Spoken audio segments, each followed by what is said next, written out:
Salut YouTube, j'espère que tu vas bien. Je t'avoue que moi, c'est pas la grande forme.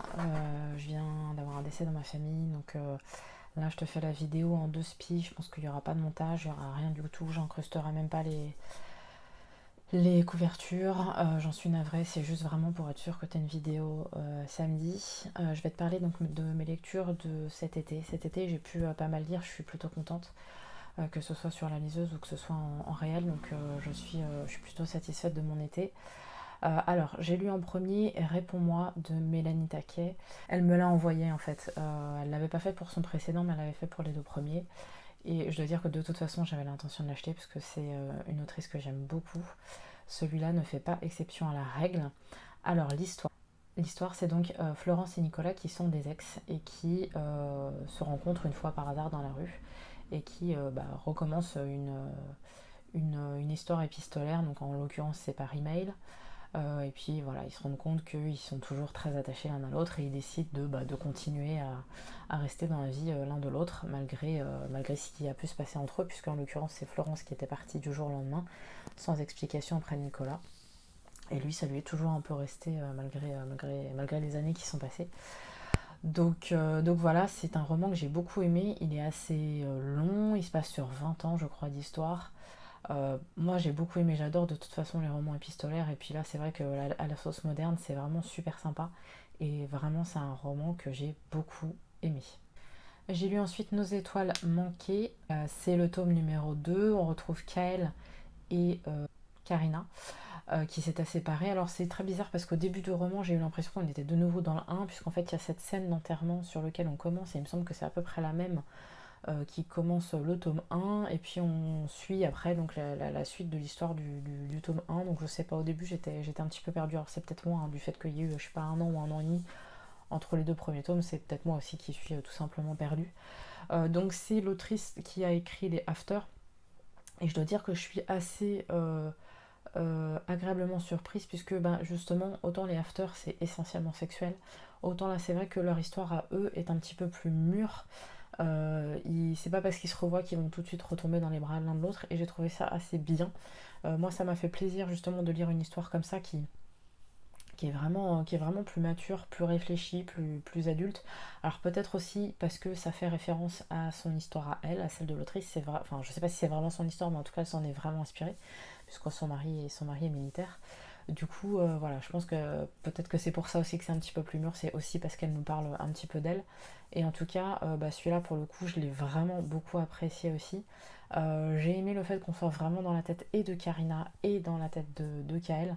Justement, comme ça, on peut voir que tous les deux, en fait, ils se montrent comme étant très froids envers l'autre, mais en fait, ils sont toujours très épris l'un de l'autre.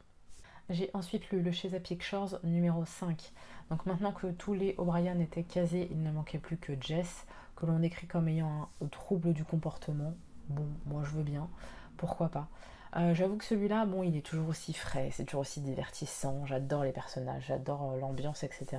Mais c'est vrai que je trouve que ça commence à être un petit peu répétitif, même si dans celui-là, ce que j'aime beaucoup, c'est que justement, on ne s'occupe pas que de la famille O'Brien, on s'occupe aussi d'un certain nombre de personnages qui sont autour d'eux, qui gravitent autour d'eux, et pas que cette famille O'Brien là, c'est-à-dire qu'il y a la famille de l'oncle aussi, dont on s'occupe aussi, et ça c'est quelque chose que j'ai envie de voir développer.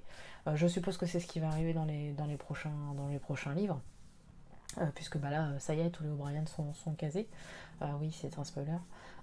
mais, euh, mais en tout cas, voilà, j'ai peur que ça commence à devenir un petit peu répétitif. Donc j'espère que dans le volume numéro 6, ça ira un peu mieux. Ensuite, j'ai lu La Passe Miroir, le tome numéro 2 qui s'appelle Les Disparus du clair de lune. Je dois dire que celui-là était encore mieux que le premier volume. Le premier volume, je l'ai adoré. Et celui-là, je l'ai encore plus aimé parce que le 1, c'était une base, on va dire, de l'histoire et des personnages et de qui ils sont et de comment ça fonctionne.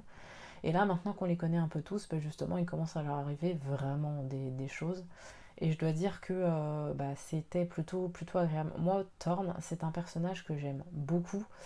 Je crois qu'il est très décrié. Enfin, il y a 50% des gens qui l'adorent, 50% des gens qui le détestent. Et moi, je fais partie des gens qui l'adorent. Parce que justement, c'est un personnage qui est très renfermé comme ça de l'extérieur. Mais on se rend bien compte qu'il ne l'est pas du tout. Et donc là, son histoire commence à se développer un petit peu et j'ai vraiment hâte d'en savoir plus sur ce qui va se passer. Et même Ophélie, en fait, commence un petit peu à évoluer, que ce soit sur sa façon de penser ou même sa façon de s'adapter à la situation et même sa façon de penser à Thorne, etc. Enfin bref, il se passe énormément de choses dans ce volume et j'ai vraiment hâte de pouvoir lire la suite. J'ai lu mon premier roman d'Assassin's Creed qui est Forsaken, donc qui est en l'occurrence rapporté au tome à Assassin's Creed 3. Et donc c'est celle de Connor, et là en l'occurrence tout le volume, ou quasiment, sauf les 2 derniers chapitres, est raconté par Etham, son père. Donc c'est extrêmement intéressant puisque déjà là la dualité entre Etham et Connor était hyper bien faite, je trouve, dans le jeu. Et justement là dans le livre, Etham est rendu encore plus humain du fait que bah, là toute l'histoire se passe à travers ses yeux à lui. Donc j'ai trouvé ça super intéressant, je trouve que c'est vraiment un complément, on va dire, du jeu. Je pense qu'il faut vraiment avoir fait le jeu pour pouvoir apprécier vraiment le, le livre. Et je suis vraiment vraiment contente de l'avoir lu. Donc du coup j'ai hâte d'en entamer un autre. La seule chose que j'ai un petit peu regretté, c'est la façon dont est traitée la partie où Etham et Connor sont ensemble, font front commun pour leur but. Et j'ai trouvé ça dommage, en fait, c'est assez court. Alors que justement dans le jeu ça fait quand même une bonne partie du jeu. Enfin une bonne partie, en tout cas une partie un peu plus conséquente que là dans le livre. Et donc j'ai trouvé ça dommage que ce soit pas assez appuyé justement pour qu'on sache comment vraiment Etham se sent par rapport à son fils. J'aurais trouvé ça intéressant, mais bon, tant pis. Ensuite, j'ai lu le dernier Sherlock, Lupin et moi, paru à ce jour, sachant que le volume 9 arrive très très bientôt. J'avoue que je commence à être un petit peu saoulée, je trouve ça extrêmement répétitif. Il y a un bisou par livre et ça ne mène jamais à rien, ça commence à me saouler. L'intrigue était plutôt sympa, le fait que du coup, avec ce qui s'est passé dans le volume précédent, Horatio laisse un petit peu plus de liberté à Irène, j'ai trouvé ça quand même intéressant et bien, puisque bah, malgré tout c'est une adolescente, mais bon, vu l'époque, c'était pas sûr qu'on puisse la laisser comme ça se balader dans la rue, et je trouve ça plutôt bien qu'ils se mettent à lui faire confiance. Et par contre, je suis désolée là, petit spoiler par rapport à ce qui s'est passé dans les épisodes précédents, mais ce qui commence franchement à me saouler, c'est la façon dont Irène traite son père. Puisque oui certes il est adoptif, mais elle ne le savait pas il y a encore un mois, et maintenant c'est plus son père, c'est monsieur Adler, quoi. Donc ça commence à me saouler, cette façon qu'elle a de s'éloigner en fait de son père, alors que bah, son père restera son père même si c'est pas lui qui lui a donné naissance. Bref, mis à part ça, je ne suis pas j'ai pas forcément hâte de lire le prochain, mais en tout cas je continue avec plaisir, même si voilà, c'est pas mes romans préférés. J'avais prévu de te parler de ma palme, mais je t'avoue que là, j'ai pas forcément la pêche pour le faire, donc je suis vraiment désolée. C'est pas l'épisode, enfin, c'est pas la vidéo la plus punchée que tu verras sur la chaîne. J'en suis vraiment navrée. C'est juste que là, je veux pas qu'il y ait trop de coupures sur la chaîne, donc je préfère te faire une vidéo quand même. Et puis ça m'évitera de faire une vidéo de 50 minutes sur le mois d'octobre. J'espère que tu vas bien. Prends vraiment soin de toi et prends soin de tous ceux que tu aimes. Allez, salut.